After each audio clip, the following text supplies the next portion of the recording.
Welcome to Asia X. This is a series that we started last year here at the Asia Society Policy Institute with the goal of really trying to bring in some younger perspectives on what's going on in Asia, some fresh voices to hear from, and create an opportunity for people just to have a conversation, network, get to know each other. I'm very excited to have Raheel Khurshid here for tonight's conversation. We've been trying for, I think, several months to actually manage to pull this together. So I'm thrilled. And the topic couldn't be more timely, so I think it'll be a really interesting conversation. Raheel, most of you probably have seen his bio, but he is now currently with Snap. Which is the parent company of Snapchat, as their first India hire, trying to build out their presence there. So I'm sure he'll have interesting things to say about that. If you have questions, he was formerly with Twitter, where he headed up their news partnership divisions there and did some really interesting work on, I think, what's sort of viewed as like civic technology, right? So thinking about how can we use technology to democratize information, accountability, so develop some interesting products. Twitter, how do you say it, Siva? Siva, which had to do with basically allowing the Modi administration to use social media to update people directly on new policies and programs. A program called Smart Feed, that was giving sort of real-time updates on social media during the Kashmir floods in 2014 to people. And then before that, Raheel's had sort of a fascinating career as a Renaissance man.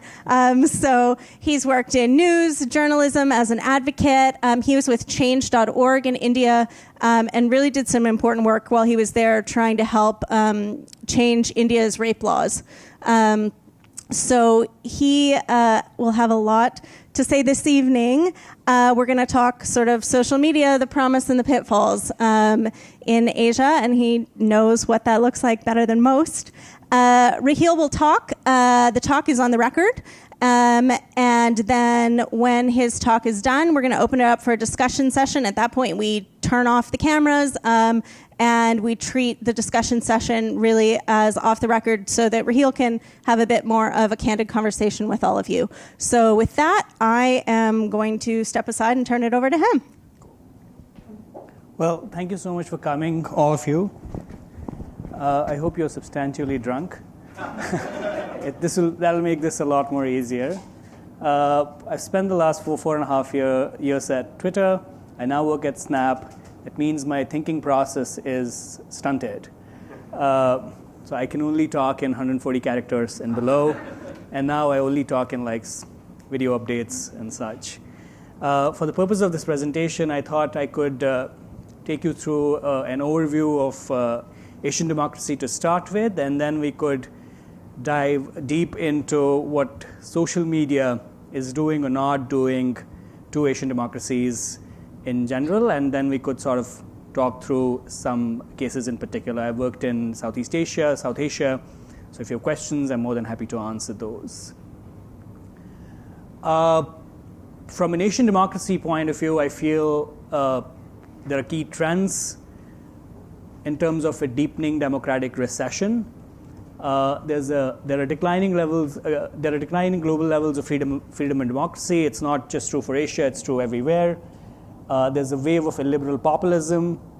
There's increased polarization and intolerance that's unfortunately magnified by social media, and there's authoritarian resurgence and power projection in at least like Russia and China. It's an important moment to be having this conversation for us all. Because of the context that you guys are in. Like just a few years ago, US was a very different country than what it is now. And the same trends hold true for a whole host of other countries. If you look at the expansion of democracy, you can see 2005, 2009 was where it peaked, and now, going into 2016, 17 onwards, there's a slump. This is from Professor Larry Diamond's work at the Center for Democracy, Development and Rule of Law at Stanford, where he's done a detailed study on what this looks like. Again, rate of democratic breakdown You can see between 1975 and 2017, it's at 31%. Of course, there are ideas in terms of there are conversations to be had as to whether democracy has had its moment, whether we're entering a post-World War, II power breakdown structure, and what that means for all of us. And those conversations are super relevant from an Asian perspective. The general downwards slide, what does that look like? That looks like liberal democracies in Asia are becoming less liberal. You can say electoral democracies are at risk and in crisis. So Philippines is a really great example of this. Turkey, Thailand, Bangladesh are also incredible examples of how the democratic process has broken down. Competitive authoritarian regimes, for example, in Cambodia, are stifling any opposition or dissent. And authoritarian regimes are cracking down harder. We are in the middle of an insanely explosive scandal out of Saudi Arabia, for example, which seems like stuff out of spy thrillers, and it's just like I find it hard to wrap my head around the fact that a journalist can walk into a consulate and be like cut into pieces before, like while that person was still alive. Like that's how powerful the regime is right now. Again, the autocrats 12-step program, borrowing from Professor Larry Diamond's primer here. I want you to sort of see how many of these apply not just to Asia but to the United States. Demonize and delegitimize political opposition, check. Undermine the independence of the courts, check. Undermine the independence of the media. We've heard enemy of the people before. Gain control of public broadcasting, constrain internet freedom, subdue civil societies, intimidate the business community into submission, enrich a class of loyal crony capitalists, extend political control over state bureaucracy and security, rig electoral rules, voter suppression, gain control over electoral administration, and repeat steps 1 to 11 even more vigorously. So these things have, of course, in a whole host of Asian countries, this program is followed right down to the T. As I said, like I'm sure you would recognize some of this in your own context. Speaking of social media polarization as one of the sort of key pillars of this slide, I don't necessarily posit that social is good or bad when it comes to Western liberal democracies. I feel there's an evening out effect, but in the Asian context, things might look slightly different. Because in the current context, as democracy has deteriorated, there's the end of a common media space with established mass media as gatekeepers and filters to ensure civility and factuality. Those of you who spend time on Twitter, Facebook would recognize that. There's a loss of a common public sphere. Now that's an interesting one because a lot of social media companies pivot themselves as the public sphere. Social bubbles or echo chambers are reinforcing opinion. A few years ago, just 10 years ago, for example, what used to happen is we'd have conspiracy theorists. The moon landing didn't happen, or the Earth is flat, and we'd meet them at family dinners, and we'd avoid them, and we'd be like, whatever, just the crazy uncle in the attic, so to speak. It turns out what social media has done is it's given the crazy uncles in the attic organizing power. So certainly you have like pages, right, like across platforms and not just for one platform, where people are actively discussing that the moon landing didn't happen. And suddenly you're like, oh, like I thought this was untrue, but there are 20 more people in my cohort who in my neighborhood who think this. Then amplified that to an entire sort of like a voting district, there are 200 people who think that the moon landing was faked.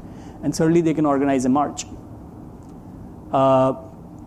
Outrageous and extreme posts go viral. That's to do with the engagement algorithms that most platforms are pivoted to.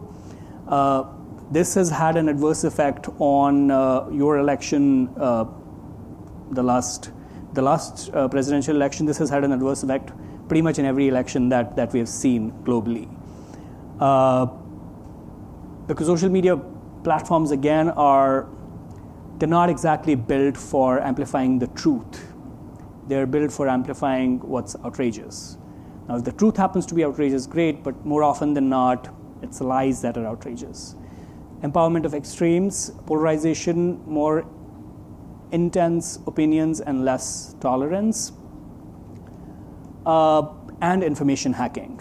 Again, a lot of this stuff will look super familiar to you guys.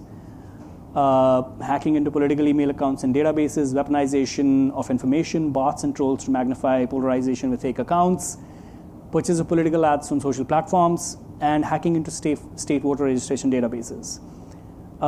None of these things are alien to the American context, but these things have been happening in the Asian context way before Mueller started his investigation here. So if you take fake news, for example, the first sort of recorded cases of fake news in the social media imagination, so to speak, go all the way back to Ukraine. And the platforms look the other way. I'm going to spend some more time on this and pull some notes up on fundamentally breaking this down.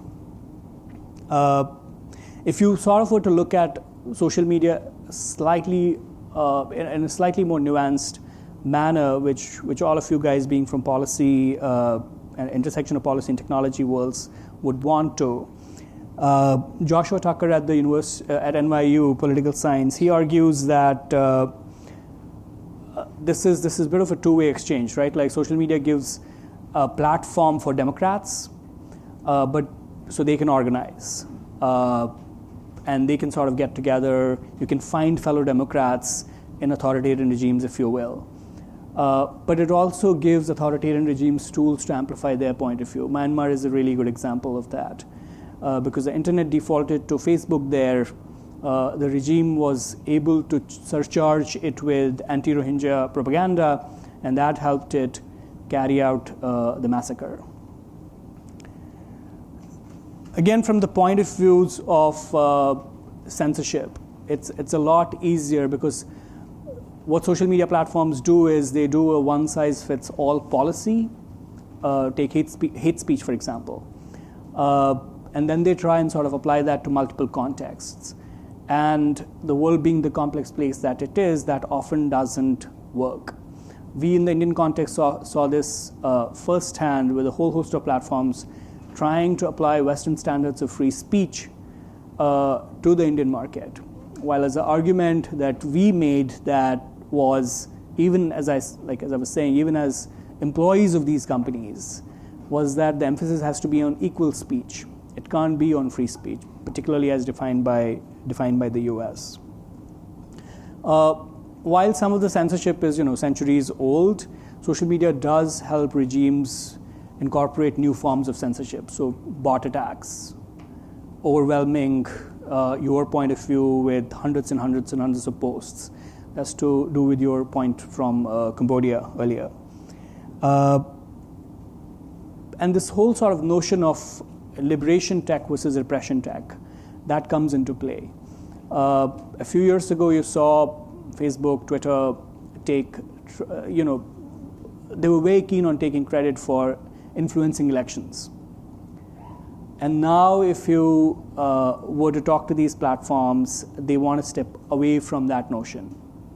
We're like, no, we don't have anything to do with influencing elections. Because of manipulation of their platforms. Now, I found myself sort of like more closely aligning to a framing by Margaret E. Roberts. She teaches political science at the University of California. So she frames she frames all of this phenomenon as the three F's of digital era censorship. One is fear, another is friction, and the third is flooding. So fear is censorship through intimidation, which can include imprisonment, physical harm, and others.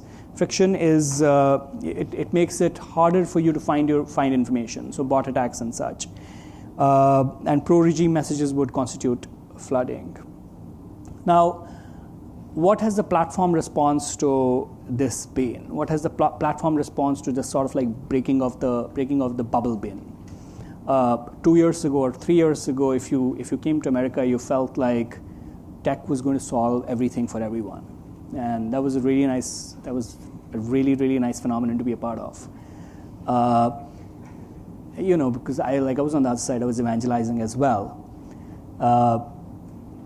But post the election, I feel like there's been this tectonic shift in how technology platforms and technology moguls are looked at. Certainly, the fact that Zuckerberg doesn't potentially understand political science is a massive subject of focus, because his platform has billions of users. And the fact that he thinks that the world is an equal place where everyone has equal speech is problematic, because it's not true at all outside of Silicon Valley. The other aspect of this is that the platforms are primed for incentives to not act.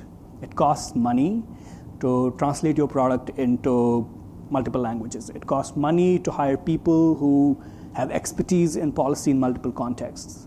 So if you're chasing the bottom line and these markets are not immediately revenue positive, you're not going to make these investments. We've seen this over and over again. Again, I spoke to the one policy paradigm fits all. Translation of that into multiple messy contexts often doesn't work.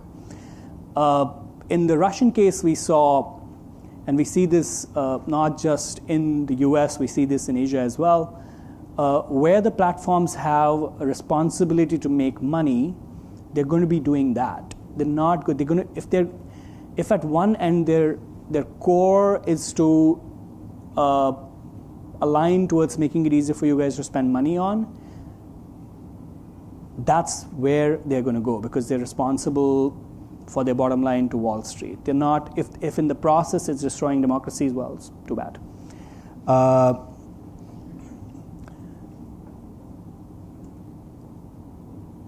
I feel at the core of this, like at the fundamental level, there's a sort of the Silicon Valley effort to storify change making. Let me go into detail there. So, if you meet anyone, you've seen the show Silicon Valley, right? I don't know if you guys remember, but season 1, the season ender had this. There's a TechCrunch Disrupt conference, and everyone who's pitching their startup is like, my product is an accounting firm is an accounting software that'll change the world. And that change the world theme sort of is recurring across platforms, across products. I feel if there's a climb down from the change the world paradigm to revenue positive storytelling, which is to say that if Facebook went from we're here to change the world by connecting everyone to we want everyone's data so that we can build a great ad engine, their accountability in terms of the democratic process might be slightly lesser. I personally veer towards Ethan Zuckerman's assessment on this, where he says that the tools that allow marginalized people to report their news and influence media are the same ones that allow fake news to be injected into the media ecosystem. Amplification is a technique used by everyone from Black Lives Matter to neo-Nazis. The bad news is that making social media work better for democracy likely means making it work better for Nazis as well. On that positive note, I'll open this up to a Q&A.